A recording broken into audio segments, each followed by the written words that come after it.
Good to hear both sides of every story, and I never thought I would find myself in private practice, but here we are.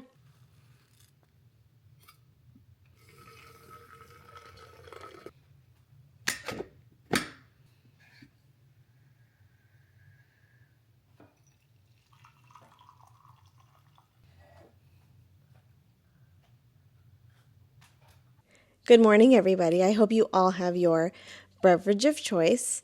Today's coffee chat is going to be about something I find very interesting, and that is the difference between academics and private practice and why I have chosen one over the other, specifically why I chose to leave academics altogether, unfortunately. But we'll talk about my own personal choice at the end of the video. So I hope you have your beverage. Let's get into it. Before we start, oh my gosh, this is a very full cup of coffee. I have to show you this very cute vertebral body mug. Did you see how cute it is? It is so cute, and it's actually very comfortable to hold, surprisingly. It is RSNA on this side, but I'm right-handed, so this is how I'll be drinking it throughout this video. Before we get into this video, I do want to say that there is no right or wrong choice when it comes to choosing between academics and private practice. It all comes down to what you want out of your career. If you are someone who is very passionate about research, you have a very strong research niche, very passionate about teaching residents the future of medicine, things like that, then obviously academics is for you. And if you are someone that wants to grind out over $1 million a year and you just want to work and earn, and it doesn't matter, then private practice is for you. This video is really for those of us that are somewhere in between. I could have seen myself going either direction. I definitely was leaning more towards academics because I feel like we are constantly told academics is the way to go. A lot of us trained at academic institutions. I mean, most of the residency programs, fellowship programs are at big academic institutions. So inherently, we are sort of already surrounded by academia, just going through training. And I feel like if you're in that in-between stage, you may not know which way to go. And I hope that this video helps you. First things first, let's talk about money, because that is sort of always the elephant in the room when it comes to being a doctor. What is the salary like? Academics historically is always going to pay you less. Private practice historically will pay you more. Okay, that is sort of just how it has been for a long time. Recently, there have been changes where academics are starting to pay more because we are in a major radiologist shortage and everyone is trying to recruit. And if the academic institutions want to compete with the private groups, they have to up their ante. And so a lot of the salaries are sort of becoming equalized. However, there are some places where private practice, you're just going to out-earn your academic peers, and there's just no comparison. When it comes to being a partner in a private practice, a partnership track group, and you become a partner, there are often, commonly you'll hear that people will double their base salary. The base salary between academics and private practice will probably be around $350 to $450. And I give a range because some places are in the 300s for a base salary, even $325 I have heard. And some places will be closer to $425, $400, $425, $450 for both private practice and academic groups. Academics, in general, the way to earn more is A, to moonlight, so work more. Not every academic institution has that, but many do. B, to climb up the academic ladder, and we'll get into that later. But in some places, and again, not all places, the higher you go on the ladder, so from assistant to associate to full professor, you might get a small pay bump, whether it's $10K to $25K. And I'm giving you all these numbers just based on what I've heard, okay? This isn't specific to one institution. This is just based on things I've heard. I've also heard of places that give zero bonus to anyone who goes up the ladder. So just keep that in mind. You have to do your homework with every single institution. And if you want to earn more money, then you also take on more admin roles, because sometimes you get a stipend, for example, again, $10K, $15K, even like $5K for certain admin roles that you may take on. Whether it's a program director role that might come with a stipend, whether that's chair of education, vice chair of education, some sort of administrative role that you take on, that might come with a stipend. That being said, academics also likes to pay you with time often. So you may also, instead of getting any money, you might get both time and money. And when I say time, I mean academic time. You might get some time and you might get some money and you might get both. Or you might get neither. I hope you don't get neither. So if you do take on like a program director role, that will come with academic time. So maybe you have like a day every week that's protected for that. And you'll also might get a stipend of some sort. So just things to consider, that academics does like to pay with time a lot of times, and also sometimes with money. So that's the academic side. Private practice side is definitely eat what you kill. So if you want to earn more money, you will probably work more. In general, private groups are much more open to moonlighting. People like to sell their call. So if you want to take more call, you can earn more money. Shifts that people don't really want to work, so whether that's swing shifts into the evening, overnight shifts, those tend to pay more. And then there is the idea of partnership track. So a lot of times private groups own outpatient imaging facilities, and whatever income that you get from those, like facility fees and things like that, will eventually come out in a distribution at the end of the year, where those earnings are distributed among the partners, because you technically are a part owner of the group and a part owner of those imaging centers.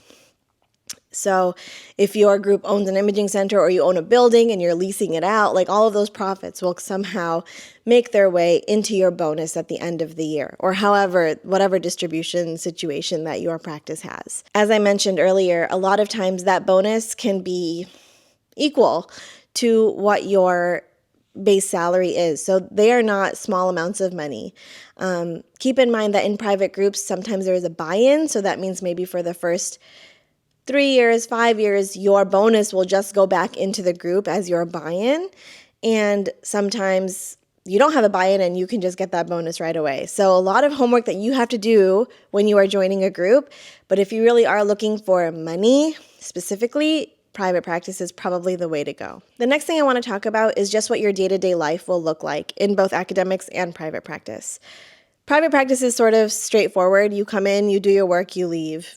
Really, that's it. There's not usually too much administrative stuff unless you are specifically in like a role in which you would have to do those things. Like, for example, in breast imaging, there are some people that are considered like the lead interpreter of the breast section or something, and maybe that person has a little bit of admin stuff, but again, usually not a daily thing, not even a weekly thing, probably just once in a while type of thing. You have to get everything ready for your audits and stuff, but not really something that you do on a daily basis or deal with on a daily basis. Most private groups, you're going to come in, you're going to sit down, you're going to do your work, you're going to leave.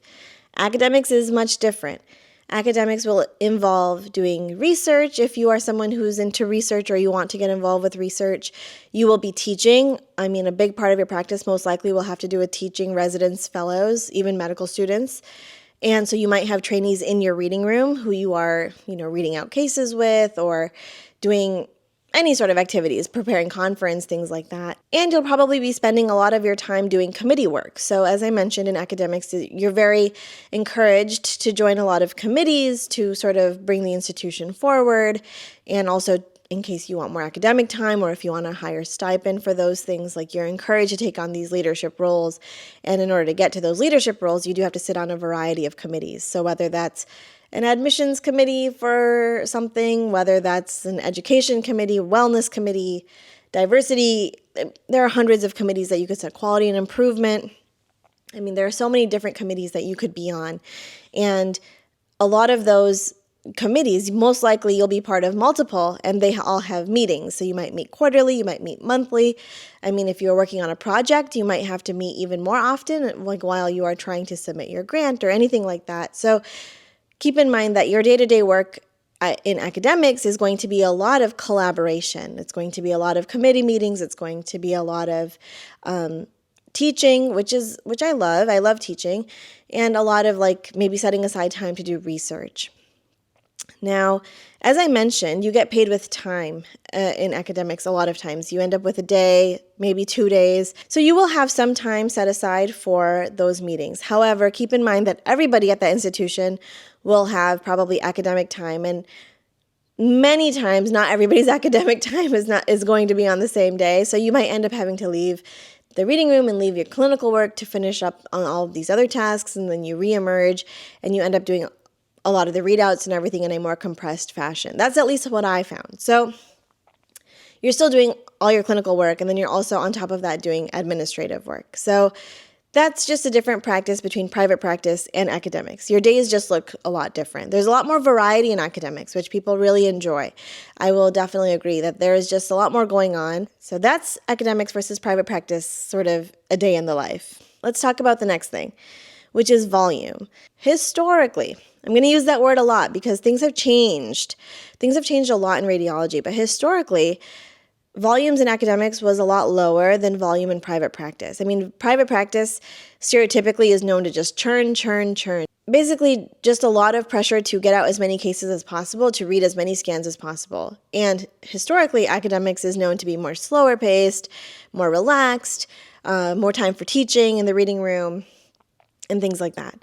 Now, as I mentioned, things are changing. And why do I say that? That's because volume everywhere has just skyrocketed. So private practice went from crazy to even more crazy, and academics went from reasonable to crazy levels, I would say. So everyone is sort of now on a similar playing field. I think that still maybe academics has a slightly less volume than private practice, but I will say that in my short time in academics, I did not feel like the volume was so low. It was not. It was pretty busy, probably on par with what I'm doing now in private practice. So the volume is not a significant difference, and a lot of times people used to use that volume difference as like a reason why you're getting paid less in academics.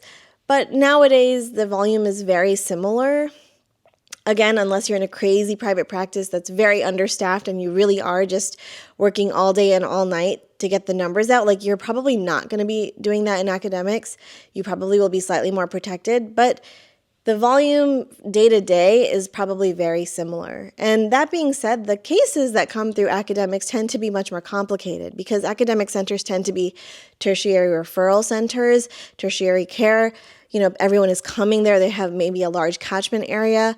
And so you're going to be getting much more complicated cases versus a lot more negative studies historically that you see in private practice. So just a difference there where you're seeing a lot of volume and more complicated cases in academics versus in private practice. Usually you're going to do a higher volume of studies, but a higher volume of those studies will be normal or negative. So again, something to keep in mind, just a difference between academics and private practice. One major difference between academics and private practice is just this idea for me of the hamster wheel. So there is always a push for more career advancement within academics.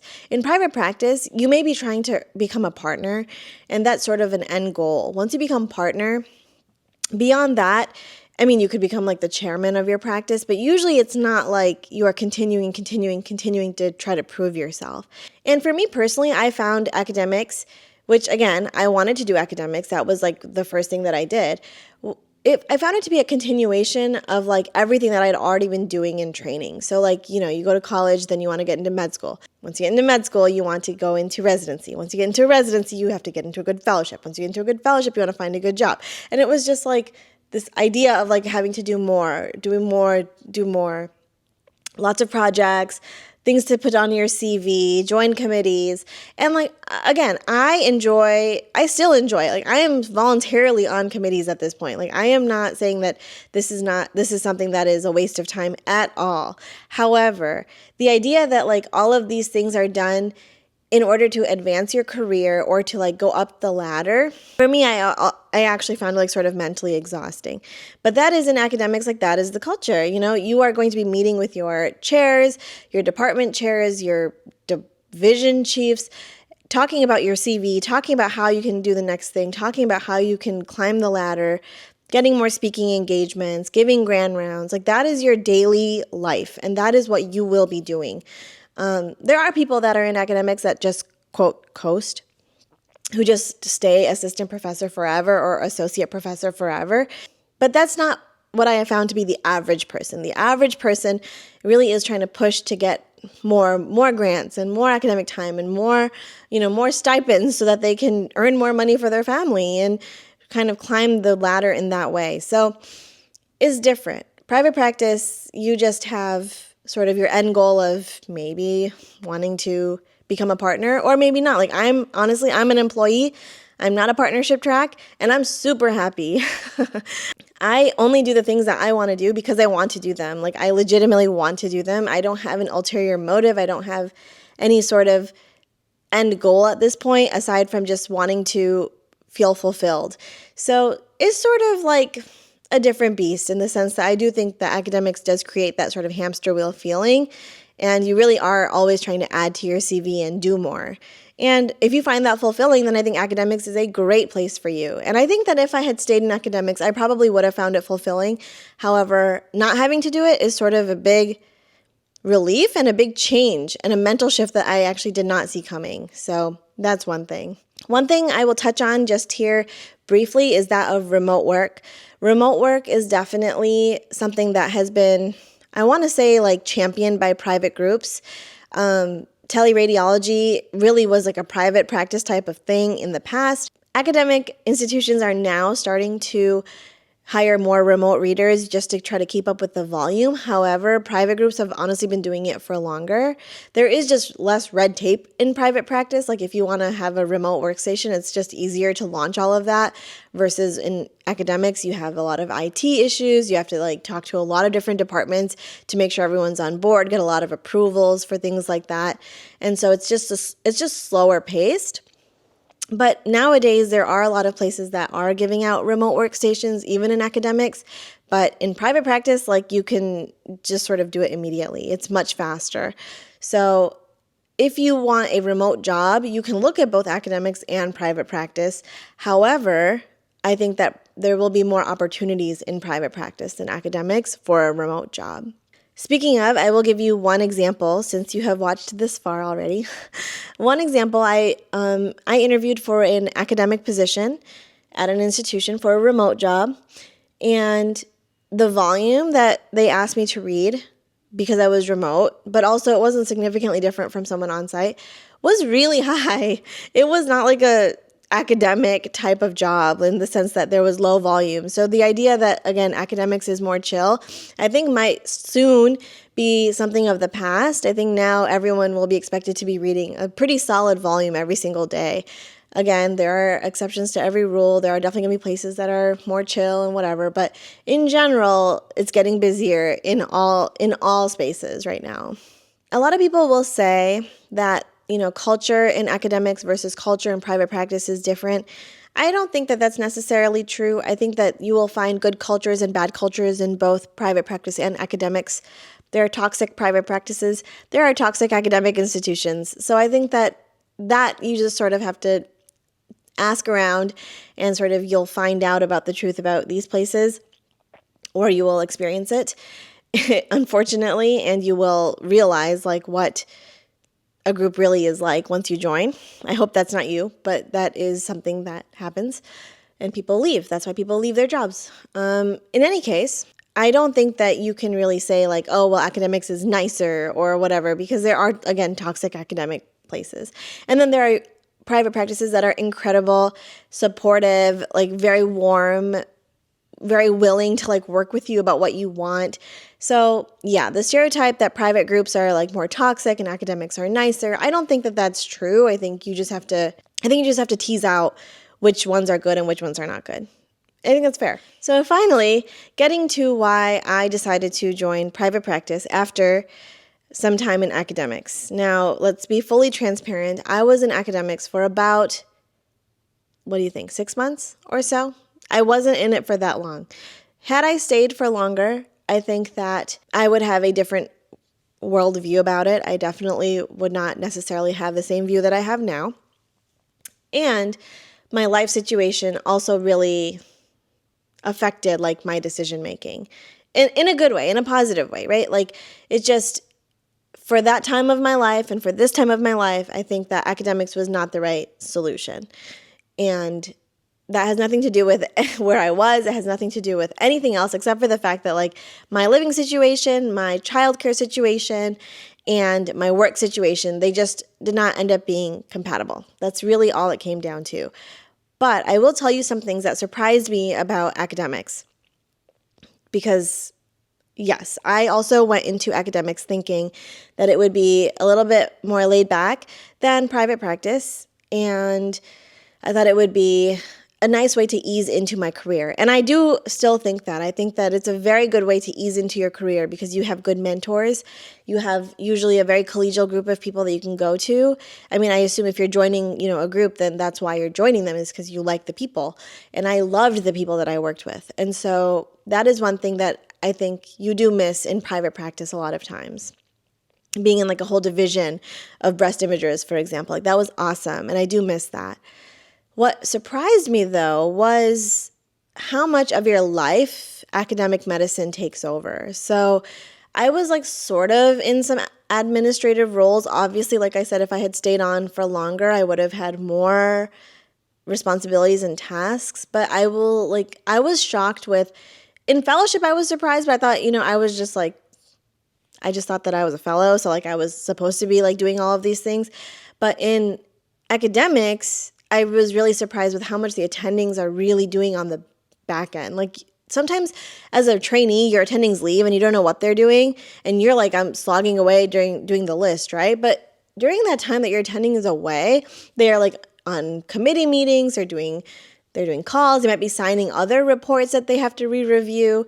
They might be doing conference prep. They might be writing some grant. They might be writing a paper or editing a paper. Like there are so many projects that your attendings are working on.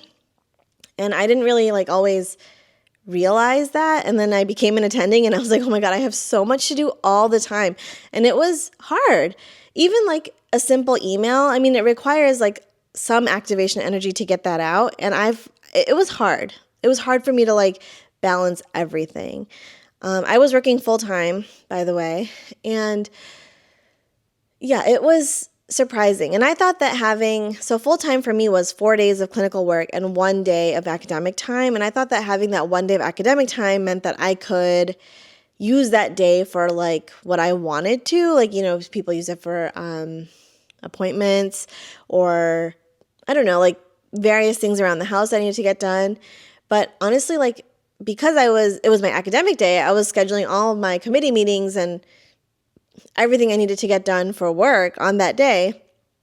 And it was just another work day, which I understand is like how it's supposed to be. You're working full time. But the flexibility that everyone was sort of telling me about in academics, I just didn't find that it was there. Again, obviously, I would become more efficient and I would understand like what my role is within everything if I stayed for like years and years and you sort of really establish who you are at an institution. But just starting out, I was definitely like very overwhelmed. And then there were just so many meetings. It was just so many meetings, so many, like meetings. I would leave the reading room, then I'd come back and try to catch up on all the work that I missed because like you still have to sign off everything that came through while you were gone, right? Like just because you have other people helping you doesn't mean that you don't have to look at those studies. So it was a challenge for me. If you are someone who can balance all of those things, maybe it would have been easier. It would have been easier if I didn't have a toddler at home. It would have been easier if I lived closer to the hospital. So as I mentioned, just life things got in the way of this job. And so that was why I ended up leaving academics. But I am so happy right now with my current job situation. Like, I didn't think that, again, I was someone who would necessarily enjoy private practice. Like to me, I think of, no offense to my dad, but I think of people like my dad who work all the time. I mean, to their own detriment, who take so much call, work every weekend, not available on holidays. Like that is in my mind a stereotypical private practice. And that is not what I wanted for myself. And so when I used to hear people say, oh, well, I'm going to go into private practice, I was like, why would you do that to yourself? That sounds terrible. But it's not like that anymore. Like I work part-time. I work in private practice. It's just a totally different beast. And I feel like I actually have more flexibility now because when I'm working, like I'm the person who gets to decide what I'm going to do. Obviously, you have to have the volume and you have to show that you're being productive and you have to do these things. But you have to do that in academics too. Like no one is slacking off in academics. So the idea that academics is like going to make your life more chill, while it may be true, I think that you can find that in private practice as long as you sort of do your homework or maybe find the right job. And so anyways, all of that to say, I am very happy in private practice. I love working part-time. Yes, I'm not at a partnership track. I'm not going to double my salary with passive income from outpatient imaging centers. I'm not going to be doing any of those things, but I wasn't going to be doing that in academics either. So I am very happy. I no longer am sort of chained to my email the way that I have been in training and whatever. I get maybe one email a month, honestly. Like, I don't have so many emails coming in. I don't have so many things I have to do for work. I just do my work, and then I get to be with my family. And so I'm very happy with private practice right now. I think that maybe someday I'd go back to academics. And I'll say, again, another myth, that the idea that you can't go back to academic, why? Like, who made that up? Who said that you can't go back to academics ever after private practice? I think that it's sometimes hard because you might be taking some sort of pay cut, but the idea that you can't go back is not true. So I have found that for me, private practice is a great fit. I love it. I love being able to be present at home. I love being able to do good work. And I also really like that I can stay involved with committees outside of my institution. So like, I am still involved with RSNA. I am tangentially involved with ACR at this point, not as much as I was during training, but I still get to talk to like the people that I connected with through all of those things. I got to give a talk at RSNA this year. It's just been like, I don't know, I can publish on what I want to publish on if I want to publish. There's no pressure for me to do it.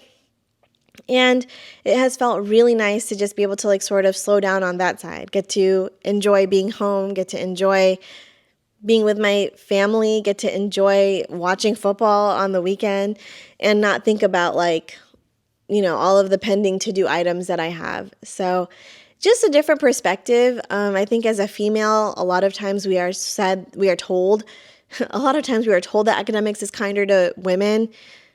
Not sure. I think it's totally just all about what job you find. And if you find a good private group, that's amazing. And I think I have found a really good private group currently. So I'm fingers crossed it's going to work out for me. I hope this provided some sort of like clarification about the differences between academics and private practice. And I'm not trying to provide like a contrarian opinion here. I think it's just good to hear both sides. Good to hear both sides of every story. And I never thought I would find myself in private practice, but here we are. So cheers. I hope you all have a beautiful holiday, and I will see you all in my next video. Thank you so much for watching. And if you made it to this point, leave me a comment about what you want to hear about next, because I'm really trying to get more content out, and I'm enjoying doing this very much. So bye, guys. To it. If I put this on the couch, on my beautiful white couch, is this going to spill? Yes or no?